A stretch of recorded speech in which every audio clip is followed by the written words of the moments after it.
नमस्कार। दिव्य ज्योतिष परामर्श केंद्र में आप सभी लोगों का हृदय से स्वागत है।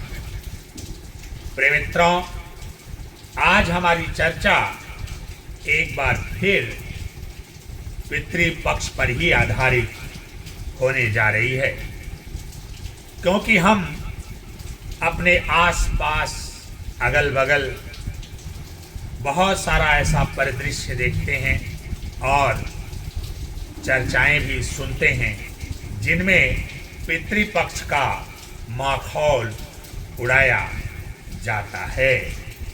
मैंने बहुत सारे लोगों को ये कहते हुए सुना है कि आपने तो जीवित अपने बुजुर्गों की सेवा किया ही नहीं, फिर मरणोपरांत उनकी सेवा करने से आपको क्या मिलने वाला है।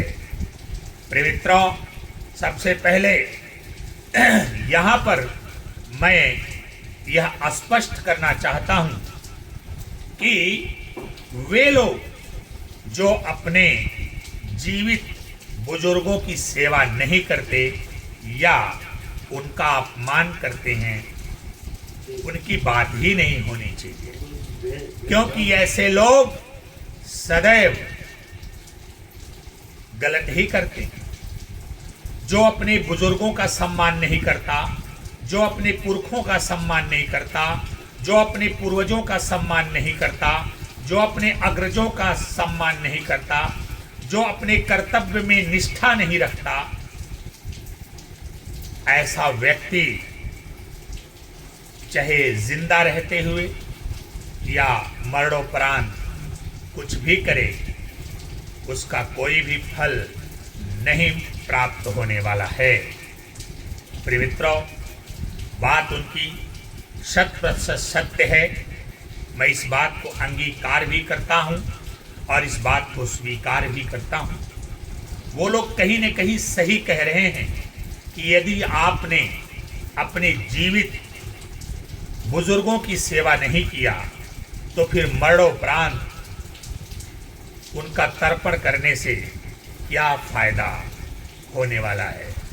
आपकी बात बिल्कुल सत्य है, लेकिन चंद ऐसे लोग जो अपने बुजुर्गों का सम्मान नहीं करते, अपने पुरखों का सम्मान नहीं करते, अपने पूर्वजों का सम्मान नहीं करते, अपने अग्रजों का सम्मान नहीं करते, उनके आधार पर पितृपक्ष जैसे एक पवित्र जो 15 दिन का पक्ष होता है, हम उसका तिरस्कार भी नहीं कर सकते।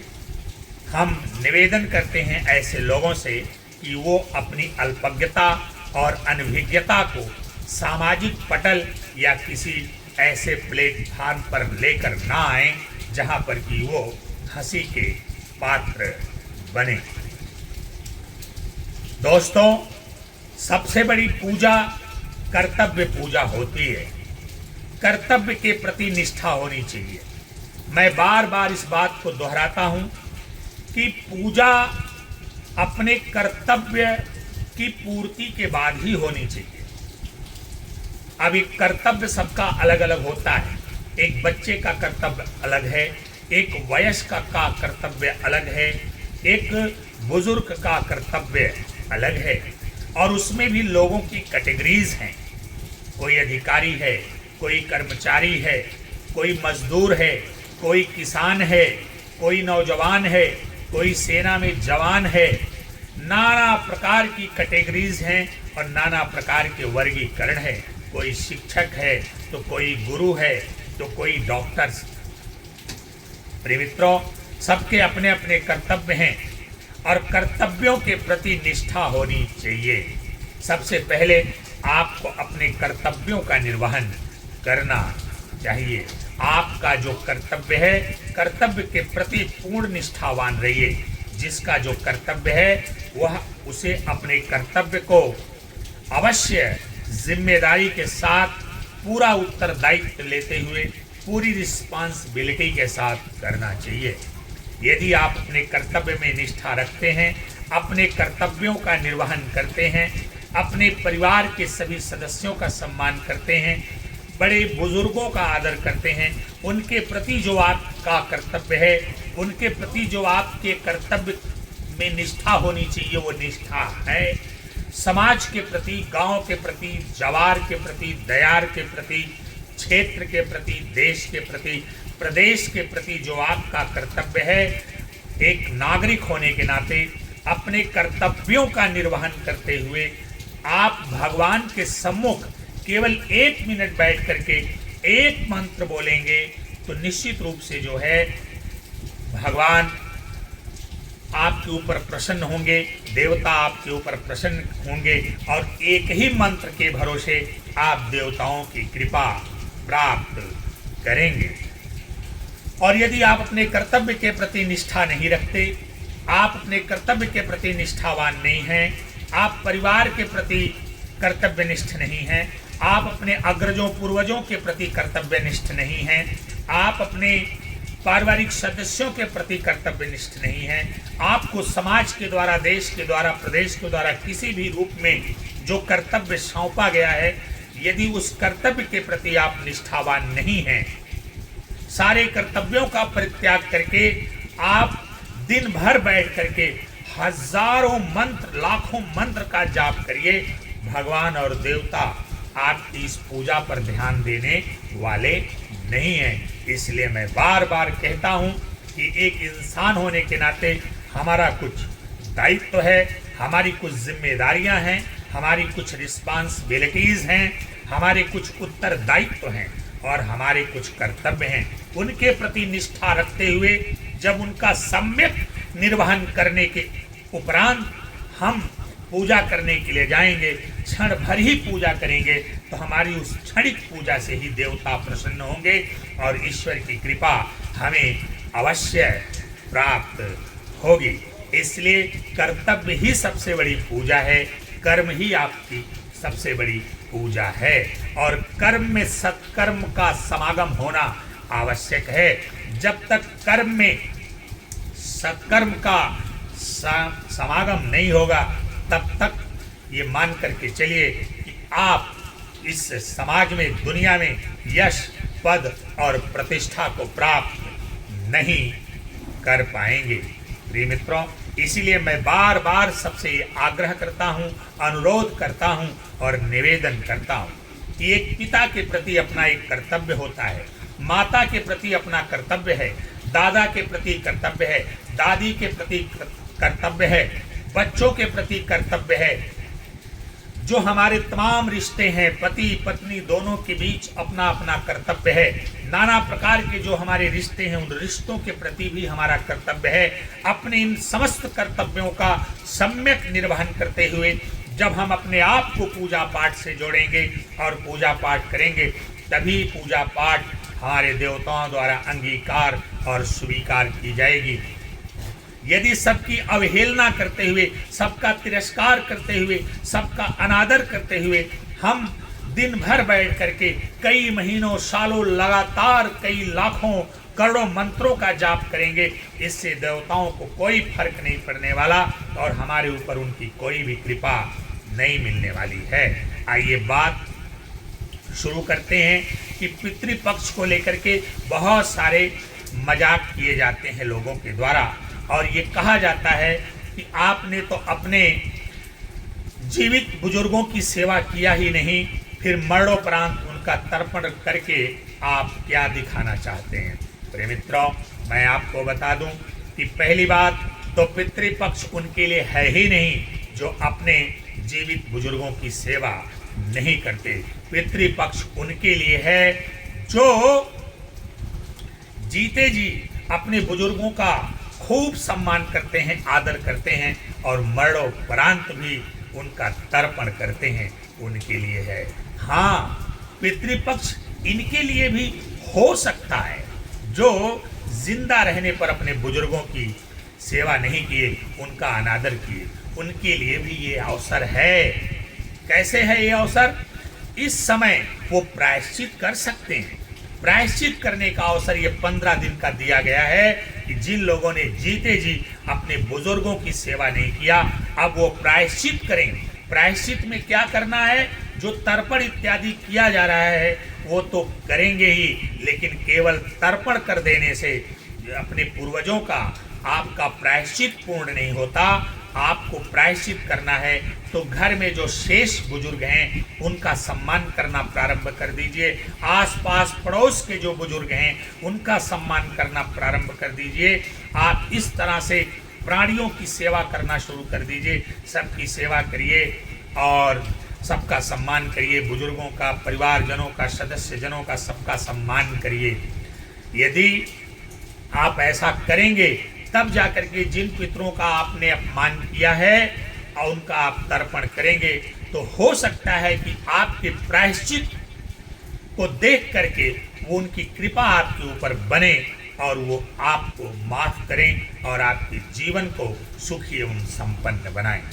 तो प्रिय मित्रों, मैं इसी बात को पुनः एक बार दोहराते हुए कि पितृपक्ष उनके लिए विशेष होता है जो जीते जी अपने बुजुर्गों का सम्मान करते हैं और मरणोपरांत भी उनका आशीर्वाद पाने की कामना रखते हैं।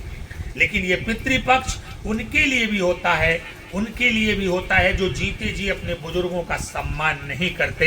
लेकिन ये 15 दिन का जो पक्ष पितृपक्ष के रूप में आता है, ये उनको प्रायश्चित करने के लिए आता है कि आप प्रायश्चित कर लीजिए, अपने बुजुर्गों से क्षमा याचना कर लीजिए, अपने पूर्वजों से क्षमा याचना कर लीजिए। और केवल तर्पण करके ही ये क्षमा याचना प्रायश्चित पूर्ण होने वाला नहीं है।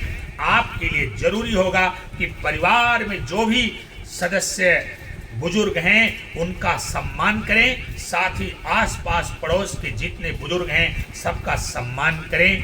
तब जाकर के आपका प्रायश्चित पूर्ण होगा और शायद आपके पितृ जो जिनका आपने अपमान किया है वो आपके तर्पण को स्वीकार करें और आपके ऊपर अपनी प्रसन्नता प्रकट करें, आपके जीवन को सुखी, समृद्ध एवं खुशहाल बनाएं।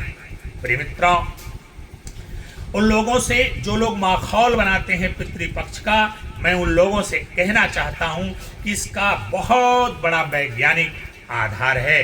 तो कृपया अल्पज्ञता, अनभिज्ञता, पूर्वाग्रह, दुराग्रह, किसी भावना के संकीर्ण मानसिकता के दायरे में घिर करके आप टिप्पणी ना करें, ये हमारी आपसे याचना है।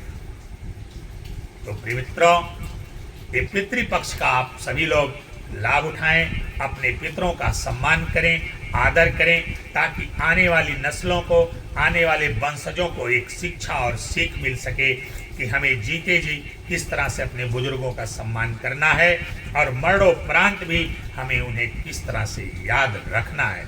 यह एक प्रकार की श्रद्धांजलि है जो 15 दिन के लिए हमको मिली है और हम अपने बुजुर्गों को श्रद्धांजलि देते हैं। तो अगर हम अपने पूर्वजों को, बुजुर्गों को श्रद्धांजलि देते हैं 15 दिन, तो फिर इसमें किसी भी प्रकार का कोई प्रश्न उठना ही नहीं चाहिए। अगर हम उन्हें याद करते हैं, हम उनके वंशज हैं और हम उन्हें याद कर रहे हैं, तो फिर आपको दिक्कत किस बात की हो रही है मेरे भाई? मेरे को यही समझ में नहीं आ रहा है। चलिए ठीक है, आप ये बात कहते हो कि कुछ लोग ऐसे हैं जो जीते जी सम्मान नहीं करते, बाद में तर्पण करते हैं, तो फिर चंद लोगों के चलते आप हमारी श्रद्धांजलि पर क्यों सवाल उठाते हैं? उन चंद लोगों ने अपमान किया होगा, सम्मान बुजुर्गों का नहीं किया होगा, लेकिन अगर वो तर्पण करके प्रायश्चित करना चाहते हैं तो उनके लिए भी प्रायश्चित करने का अवसर है। लेकिन केवल तर्पण मात्र से प्रायश्चित नहीं होगा, शेष बुजुर्गों का, चाहे अपने घर के हों या आसपास या गांव दयार के हैं, उनका भी आपको सम्मान करना होगा। तभी जाकर के आपका तर्पण स्वीकार किया जाएगा। तो ये 15 दिन हम सभी अपने पूर्वजों के वंशजों के लिए बड़ा ही सुनहरा अवसर होता है, अपने ज्ञात अज्ञात पूर्वजों को श्रद्धांजलि देने का, उन्हें याद करने का, उनकी पूजा करने का, उनसे आशीर्वाद पाने का। ये बड़ा ही अच्छा अवसर हमारे विद्वानों ने, संतों ने, महात्माओं ने प्रदान किया है और हमें हाथों हाथ इसे लेना चाहिए और अपने बुजुर्गों को, अपने पूर्वजों को याद करना चाहिए, उनकी पूजा करनी चाहिए, उनका सम्मान करना चाहिए, उन्हें श्रद्धांजलि देनी चाहिए, उन्हें उनका तर्पण करना चाहिए, ताकि उनकी असीम कृपा, उनकी पॉजिटिव ऊर्जा हमें प्राप्त हो सके। मैंने अभी थोड़ी देर पहले आपसे कहा कि इसका बहुत बड़ा वैज्ञानिक आधार है। समय मिलेगा तो किसी दिन उस वैज्ञानिक आधार को भी, वैज्ञानिक पक्ष को भी आपके बीच में रखूंगा।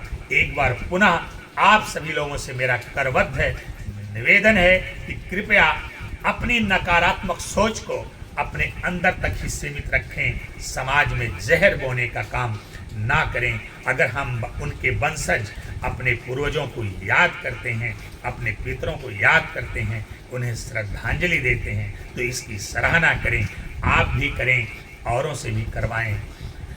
आज के लिए बस इतना ही, फिर मिलेंगे। नमस्कार।